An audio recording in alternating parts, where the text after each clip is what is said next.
नमस्कार। कल माननीय सर्वोच्च न्यायालय द्वारा अनुसूचित जाति जनजाति के आरक्षण के मसले को लेकर के दिए गए फैसले के बारे में मैं अपनी कुछ बातें आप सबके साथ साझा करना चाहता हूं। कल के फैसले से आज के अखबारों में जो रिपोर्ट्स आई हैं उसमें पूरे देश में एक मिश्रित सी प्रतिक्रिया देखने को मिल रही है। लगभग हर सरकारी तंत्र में, हर राज्य सरकारों में इसे लेकर के खुशी का माहौल है और इनफैक्ट अनुसूचित जाति जनजाति वर्ग में भी कुछ लोगों में इसे लेकर के मिश्रित प्रतिक्रिया देखने को मिली है। वे भी इससे खुश महसूस कर रहे हैं अपने को।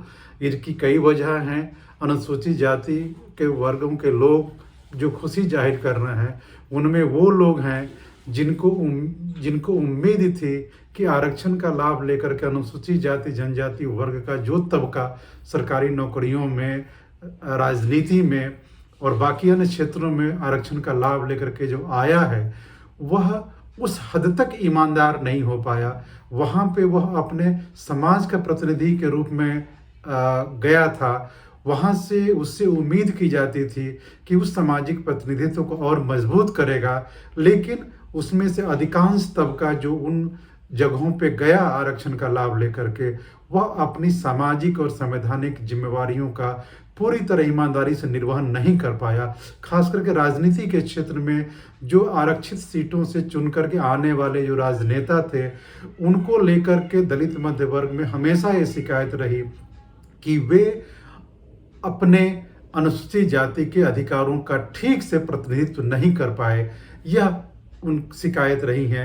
इस वजह से इस निर्णय को लेकर के ऐसे लोगों में भी खुशी का माहौल है और उनको लगता है कि उन वर्गों को अच्छा सबक सिखाया जा रहा है जो सरकारी नौकरियों में आ चुके हैं आरक्षण का लाभ लेकर के।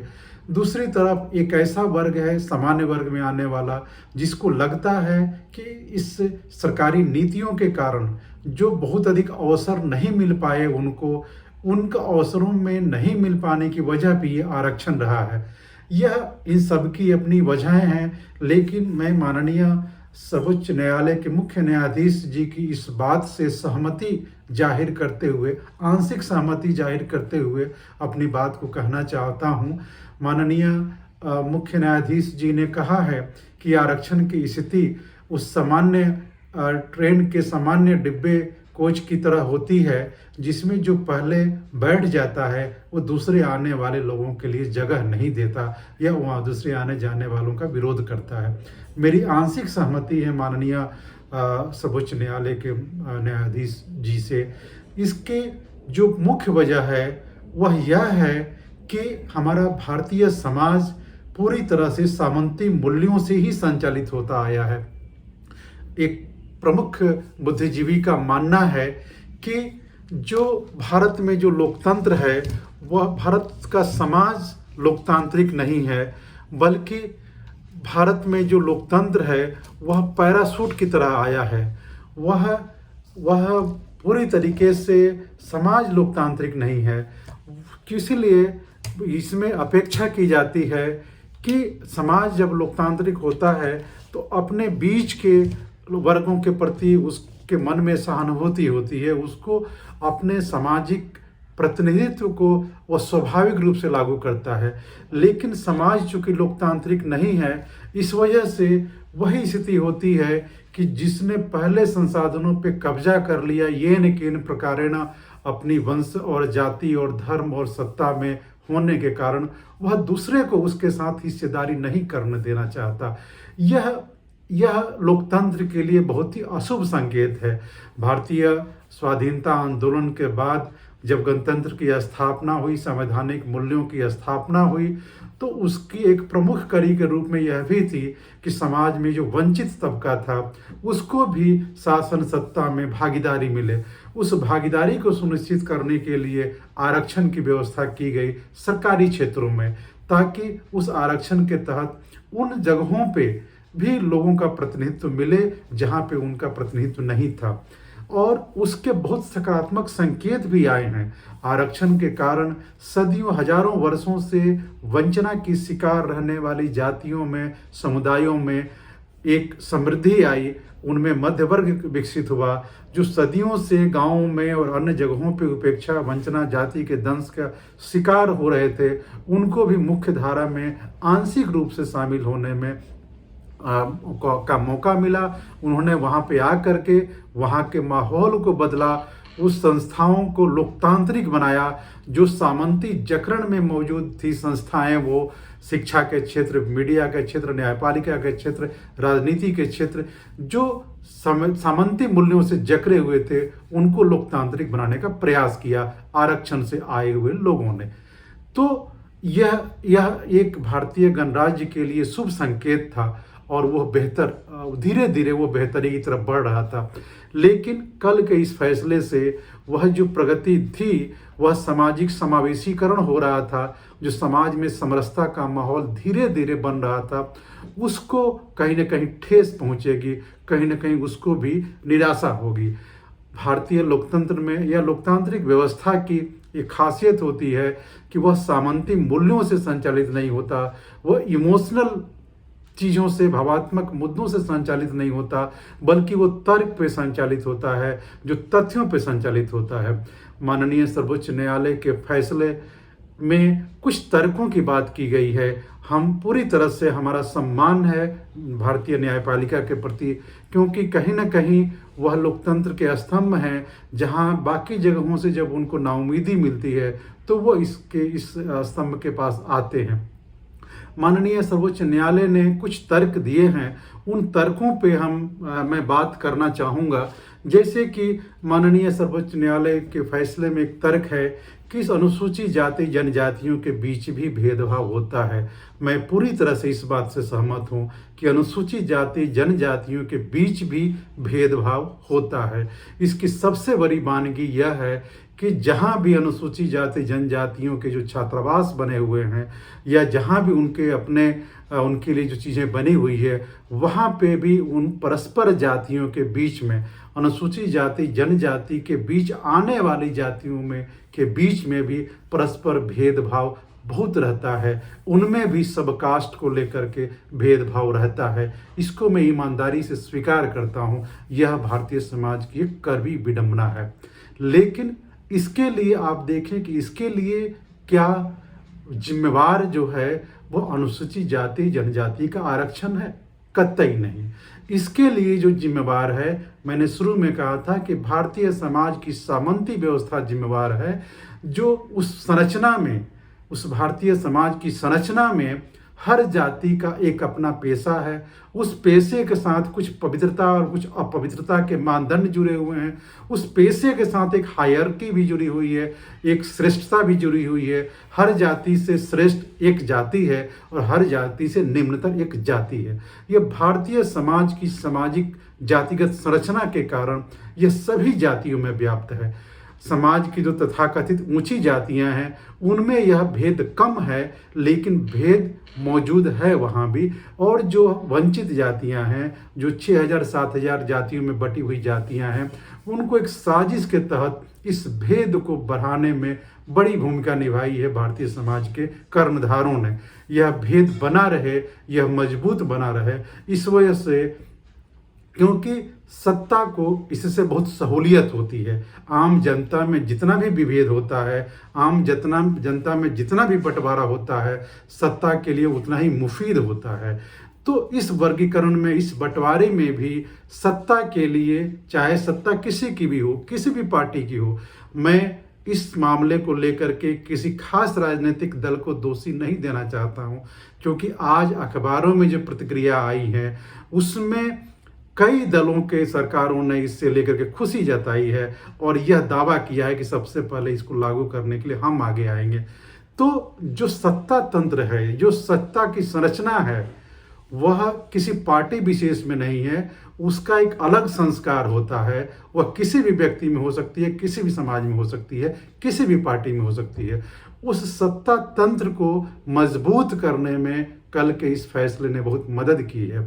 और सत्ता इसलिए वो करती है क्योंकि समाज में जो इस प्रतिनिधित्व का लाभ लेकर के जो थोड़ा बहुत मजबूती जिस वर्ग में आई है, और वह वर्ग बाकी वर्गों के लिए आंदोलन कर रहा है, बाकी वर्गों के लिए लड़ाई लड़ रहा है, ताकि जो वंचित रह चुके हैं उनको भी स्पेस दिया जा सके। अनुसूचित जाति जनजाति के मध्य वर्ग में इनके प्रोफेसरों ने, इनके अधिकारियों ने निजी क्षेत्र में आरक्षण की लड़ाई के लिए वर्षों से वकालत कर रहे हैं। समाज के हर वर्ग में ठेकेदारी के लिए, राजनीति में, न्यायपालिका में, मीडिया में अनुसूचित जाति जनजाति के प्रतिनिधित्व की लगातार लड़ाई कर रहे हैं, और वो इसलिए कर रहे हैं ताकि भारतीय लोकतंत्र मजबूत हो, राष्ट्र निर्माण की प्रक्रिया मजबूत हो। उस लड़ाई को कमजोर करने के लिए सत्ता में बैठे हुए जो लोग हैं, उन्होंने उन वर्गों के खिलाफ उन्हीं की कैटेगरी के, उन्हीं के समुदाय के कुछ जातियों को आगे करके, अपने साथ मिला करके उनके खिलाफ लड़ाने का काम आने वाले दिनों में करेंगी। ऐसा कई राज्यों में हो चुका है। बिहार में भी जब दलित महादलित का बंटवारा हुआ था, तो बिहार के अनुसूचित जाति जनजाति के कर्मचारियों में जो एक मजबूत एका बनी हुई थी, उस एका को तोड़ने में माननीय मुख्यमंत्री नीतीश कुमार जी के फैसले ने बड़ी भूमिका निभाई थी। वह एका टूटा आपस में, और उसके बाद चीज़ें, सरकारी सिस्टम स्मूथ चलता रहा। यह बहुत विडंबना लगती है कि भेदभाव तो लगभग सभी उसमें है। आप देखिएगा, क्या ऊंची जातियों के बीच भेदभाव नहीं है? तो क्या इस भेदभाव के कारण क्या ऊंची जाति के लोगों को किसी सुविधाओं से वंचित किया जाना चाहिए? मुझे लगता है कि यदि कोई गलती, कोई अपराध व्यक्ति करता है, तो उस अपराध की सज़ा व्यक्ति को मिलनी चाहिए। यदि कोई भेदभाव करता है, तो उसकी सज़ा उसकी व्यक्ति को मिलनी चाहिए, न कि उसके समाज को मिलनी चाहिए। कल के फैसले में ये भेदभाव वाले जो उदाहरण दिए गए हैं, उसका नुकसान समाज को दिया जा रहा है। इस तरह से प्रतिध्वनित हो रहा है कि यदि एससी वर्ग के किसी बड़े तबके ने अपने नीचे तबके के साथ भेदभाव किया, तो उसको इसके लिए कैटेगरी कर देना चाहिए, अलग कर देना चाहिए। तो ये जो वजह है, मुझे इससे निराशा हो रही है। मुझे इस पे चीज़ों पे थोड़ी सी असहमति सी लग रही है।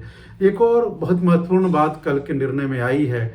माननीय न्यायाधीश महोदय ने कहा है कि दलित आईएएस के लड़के को महिला ढोने वाले के परिवार के लड़के से कैसे एका हो सकती है।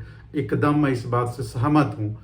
तो मैं यह भी कहना चाहता हूँ कि महिला ढोने वाला जो परिवार है, वह सदियों से महिला ढोने के लिए क्यों अभिशप्त हो। उस समाज के लिए सरकारी आरक्षण के अतिरिक्त दूसरे क्षेत्रों में क्यों नहीं जगह बनाई जानी चाहिए? उसके लिए मीडिया में स्पेस क्यों नहीं बनाया जाना चाहिए? उसके लिए न्यायपालिका में स्पेस क्यों नहीं बनाया जाना चाहिए? उसके लिए बिजनेस इंडस्ट्री में क्यों नहीं स्पेस बनाया जाना चाहिए? उसके लिए मंदिरों में स्पेस क्यों नहीं बनाया जाना चाहिए? उसके लिए मंदिरों के पुजारी में क्यों नहीं नियुक्ति होनी चाहिए? यह समाज समावेशी होगा जब समाज के सभी वर्गों का, समाज के सभी तंत्रों पे, सभी तत्वों पे उनकी उपस्थिति होगी। सरकारी नौकरियों में उनके लिए स्पेस बनाना, उनके दर्द को जगह देना बहुत छोटा प्रयास है। मैं उनके दर्द से वाकिफ हूँ। मैं चाहता हूं कि वे सब इस स्थिति में रहने के लिए अभिशप्त हैं, लेकिन मेरी हार्दिक इच्छा है कि उस महिला ढोने वाले समुदाय के व्यक्ति को भी अयोध्या के बनने वाले राम मंदिर में पुजारी के रूप में नियुक्त किया जाना चाहिए। उस समाज से आने वाले व्यक्ति को भी जिला न्यायालयों में, उच्च न्यायालयों में, सर्वोच्च न्यायालयों में न्यायाधीश के जगहों पर नियुक्ति होनी चाहिए। उस समाज से आने वाले व्यक्तियों के लिए भी कॉर्पोरेट हाउसों में जगह निश्चित हो जानी चाहिए। उनके लिए भी मीडिया के डेस्क में उनके लिए जगह होनी चाहिए। अगर यह सब होता है, तो उस समाज के प्रति जो चिंता है वह स्वाभाविक दिखेगी, वह चिंता फैब्रिकेटेड नहीं दिखेगी। तो इसीलिए मैं इससे अपनी थोड़ी सी असहमति व्यक्त करना चाहता हूँ। एक और बात आई है इस फैसले में कि डेटा होना चाहिए। इस बात के लिए निर्णय होना चाहिए कि किसके लिए क्या डेटा मौजूद है। मैं कुछ दिनों पहले की बात है, एक छोटे भैया बुद्धिजीवी से मेरी बात हो रही थी, तो उन्होंने कहा कि क्या आप चाहते हैं कि जो एससी दलित हैं उन्हीं के बेटे को आरक्षण का लाभ मिलता रहे?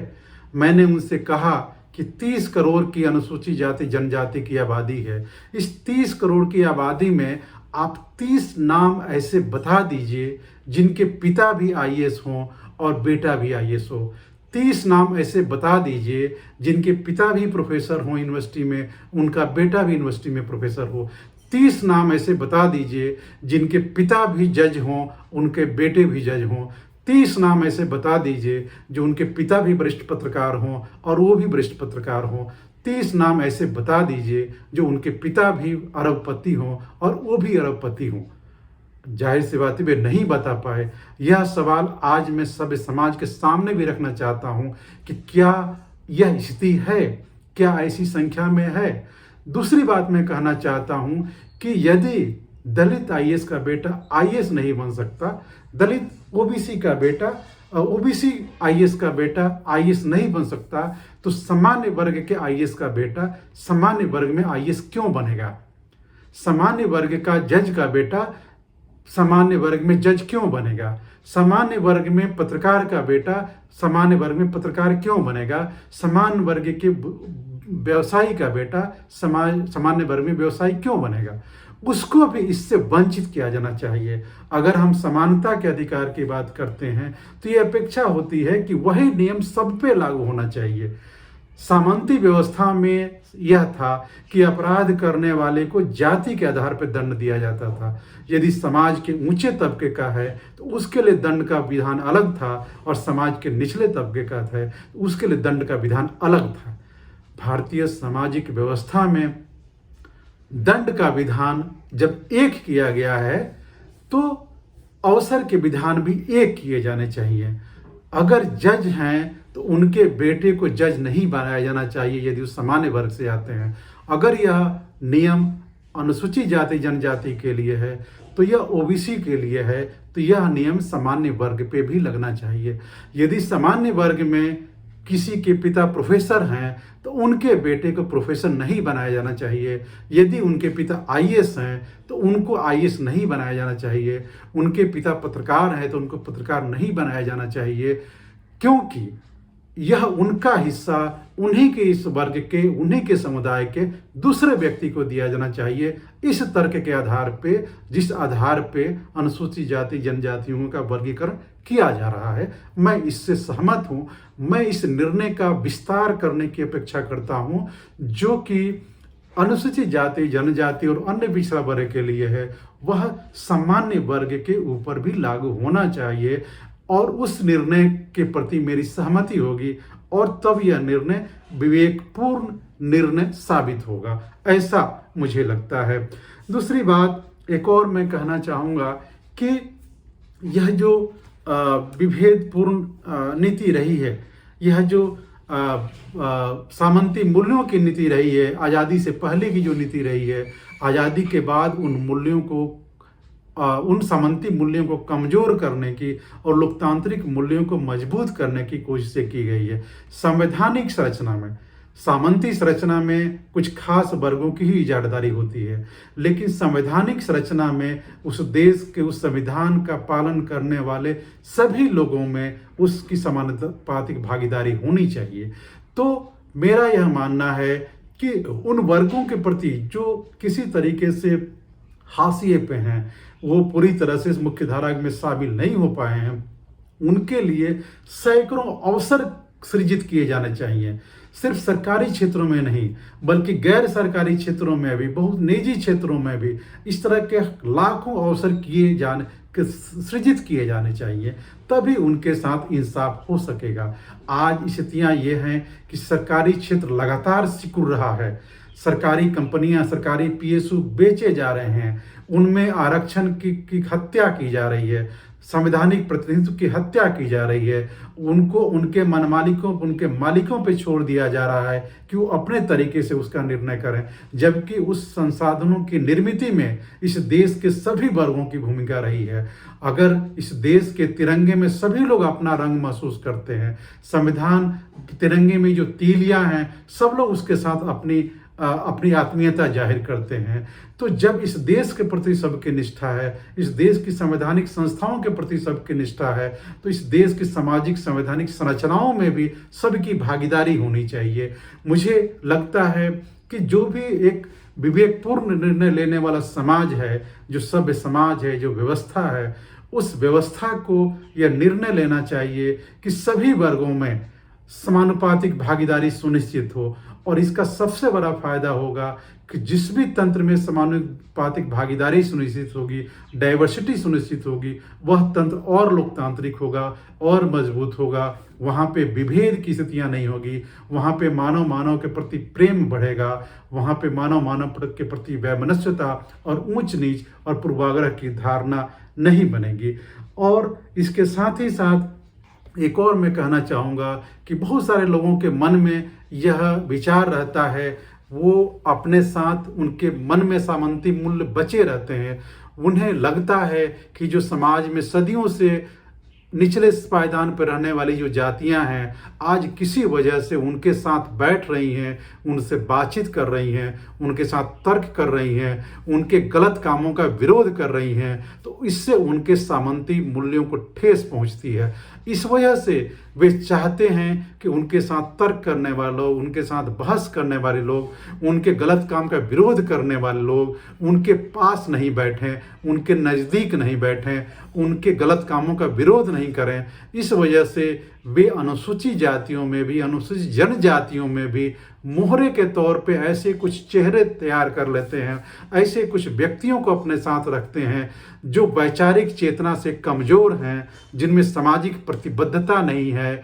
वे सिर्फ टूल की तरह काम करते हैं, उस सत्ता तंत्र के मोहरे के रूप में काम करते हैं और श्रेष्ठ संस्थाओं में बैठे होने के बावजूद उनमें इतना विवेक नहीं होता कि वे सही को सही और गलत को गलत कहने का मादा रखें। ऐसे लोगों को अपने साथ मिला करके यह सत्ता तंत्र अपने सामंती मूल्यों को मजबूत करता है और फिर से उसी राजतंत्र की, उसी सामंती तंत्र की वापसी होती है, जब राजा की इच्छा से, मुख्यमंत्री की इच्छा से, प्रधानमंत्री की इच्छा से सब कुछ संचालित होगा और उनके जो आसपास के दरबारी हैं उनका कीर्तन करेंगे, उनके हाँ में हाँ करेंगे। आम जनता प्रताड़ित, परेशान, वंचना की शिकार होती रहेगी, जैसा भारतीय की आज़ादी से पहले की व्यवस्था थी, जब मध्यकाल में व्यवस्था थी, जो अंग्रेजों के समय में व्यवस्था थी कि सत्ता तंत्र अपनी मनमर्जी करता था अपने कुछ मोहरों के सहारे और आम जनता अभिशप्त थी। मुझे लगता है कि इस फैसले का दूरगामी असर होगा यदि इस फैसले को सभ्य समाज ने समाज के सभी वर्ग में लागू करने का प्रयास नहीं किया। सामाजिक प्रतिनिधित्व को, जो वंचना के शिकार हैं, उनके लिए हजारों अवसर सृजित किए जाएं। इसलिए नहीं कि जो छोटे से अवसर हैं उन्हीं में उनके बीच फाइट कराने की कोशिश की जाए, उनको कमतर करने की कोशिश की जाए। एक कहावत है, बासी भात में खुदा का साझा। एक और कहावत है, नरक में भी ठेला ठेली। तो आज जिस तरह से सरकारी क्षेत्र संकुचित हो रहा है, लगातार हर वर्षों में आप देखिएगा, पिछले दिनों करोल बाग में जो हादसा, ओल्ड राजेंद्र नगर में जो हादसा हुआ, यूपीएससी के पद लगातार कम हो रहे हैं और उनके आवेदकों की संख्या लगातार लाखों में बढ़ रही है। तो आवेदकों की बढ़ती संख्या के अनुरूप जहाँ पे उनके लिए हजारों लाखों अवसर सृजित करने की बातें थी, उनको सृजित ना करके और अवसरों को कम करते रहना और उसके लिए ऐसे नियम बना देना कि उनके बीच प्रतिद्वंदिता और अधिक हो, यह स्वस्थ समाज के लिए घातक है। मैं सभी सभ्य समाज से अपील करना चाहता हूँ, वैसे लोगों से अपील करना चाहता हूँ जो भारतीय लोकतंत्र को मजबूत बनाने वाले हैं, उस सामंती मूल्यों से बचाने वाले लोग हैं। उनसे अपील करता हूँ कि इस व्यवस्था को और अधिक बेहतर बनाने की कोशिश करें। माननीय सर्वोच्च न्यायालय की मंशा यदि है कि समाज में सभी वर्गों को न्याय मिले, तो जितने भी अवसर हैं उन अवसरों को भी अन्य क्षेत्रों में भी लागू करने की कोशिश की जानी चाहिए। न्यायपालिका में आरक्षण लागू किया जाना चाहिए, मीडिया में आरक्षण लागू किया जाना चाहिए, निजी क्षेत्रों में आरक्षण लागू किया जाना चाहिए।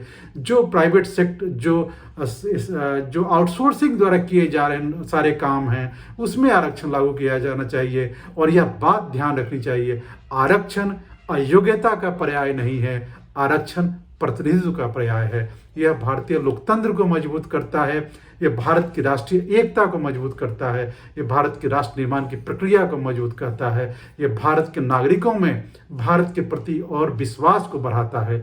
यह किसी अयोग्यता का पर्याय नहीं है, जैसा कि छुटभैया विद्वानों द्वारा सृजित कर दिया गया है। इन्हीं के साथ मैं अपनी बात समाप्त करता हूँ। जय भीम, जय भारत।